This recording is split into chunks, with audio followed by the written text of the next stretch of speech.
Les sacrifices à Dieu, c'est un esprit brisé. Les sacrifices qui lui plaisent, c'est de voir un cœur brisé. Donc de quel brisement il parle?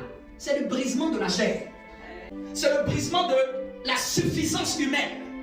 C'est le brisement de l'orgueil humain. Parce que quand ton cœur est brisé, tu ne peux plus être insensible au fardeau de Dieu. Et qu'un esprit brisé, c'est similaire à heureux ceux qui sont pauvres en esprit. Parce que celui qui est pauvre en esprit, c'est celui qui sait qu'il a besoin de la richesse de Dieu, de la grâce de Dieu pour aller là où il doit aller. Parce que quelqu'un qui n'a pas été brisé ne peut pas comprendre les choses de Dieu. Dieu élève ceux qui ont le cœur brisé. Dieu entend les prières de ceux qui ont le cœur brisé.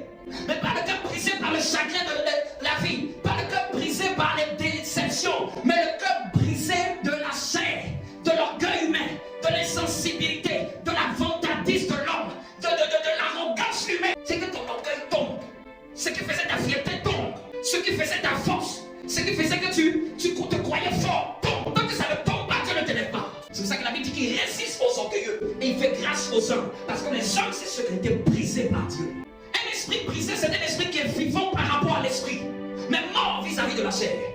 Brisé dans la chair, mais vivant pour Dieu. Un esprit brisé, c'est un esprit qui désire voir le plan de Dieu s'accomplir, pas le plan du monde s'accomplir. Personne ne peut avoir Dieu dans sa vie.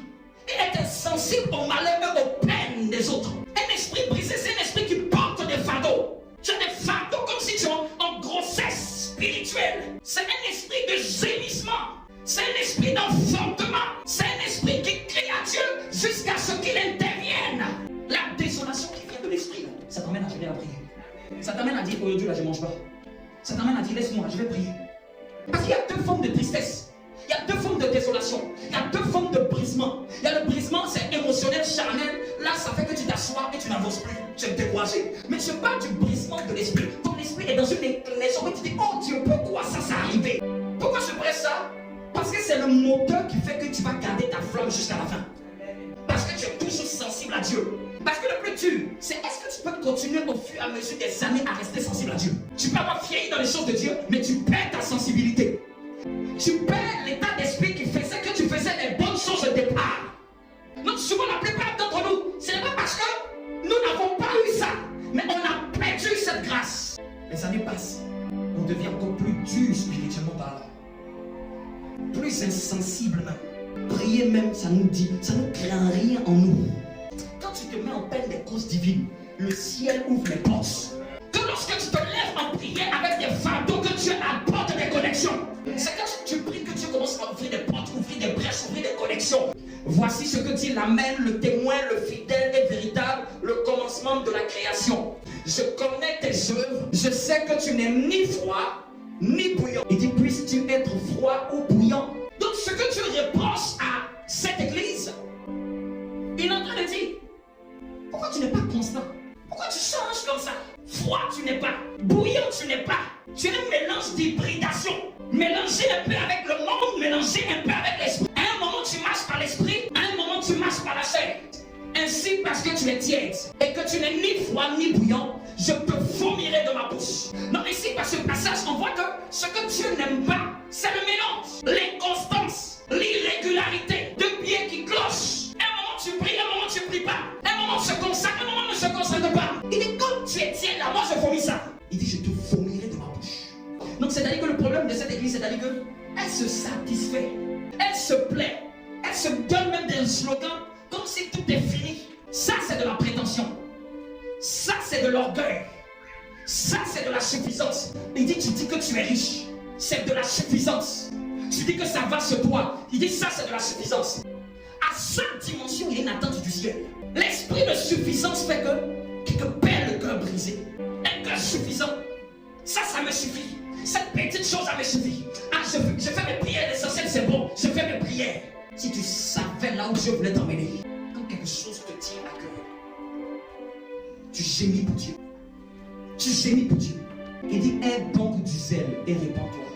Donc ce qu'il est en train de tout reprocher à cette église-là, tu es endormi. Tu es manque de zèle. Tu manques d'ardeur. Tu manques d'endurance. Tu n'es pas assez zélé. Le ciel ne descend sur la terre quand un homme se met à la brèche.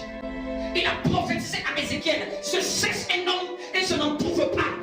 va se mettre à la brèche, une femme qui va se mettre à la brèche, quelqu'un qui va se mettre à la brèche pour des causes, quelqu'un qui est prêt à porter le fardeau de la prière. Que Dieu te donne un esprit de prière. Sois l'intercesseur de ta maison, sois l'intercesseur de ta famille, sois l'intercesseur de ton église. Mais dis, je cherche, je n'en trouve pas.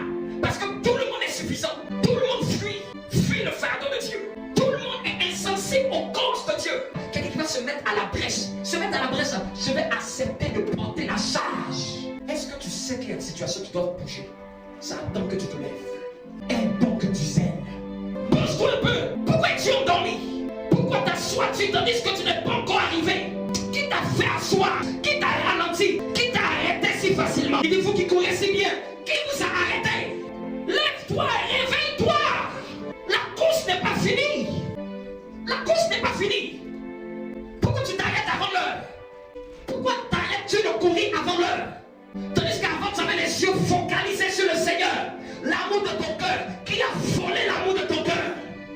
Qui t'a détourné de ton Seigneur? Qui a détourné tes regards et a mis tes regards sur les autres? Qui t'a aveuglé? Qui t'a fait perdre de vue l'essentiel?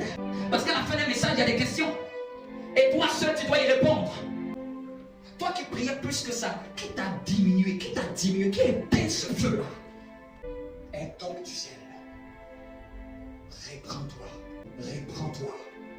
Tu es plus fort que ce que tu ne penses. Il y a en toi plus fort que ce que tu ne penses. Que tes yeux soient ouverts. Que ton esprit soit ouvert.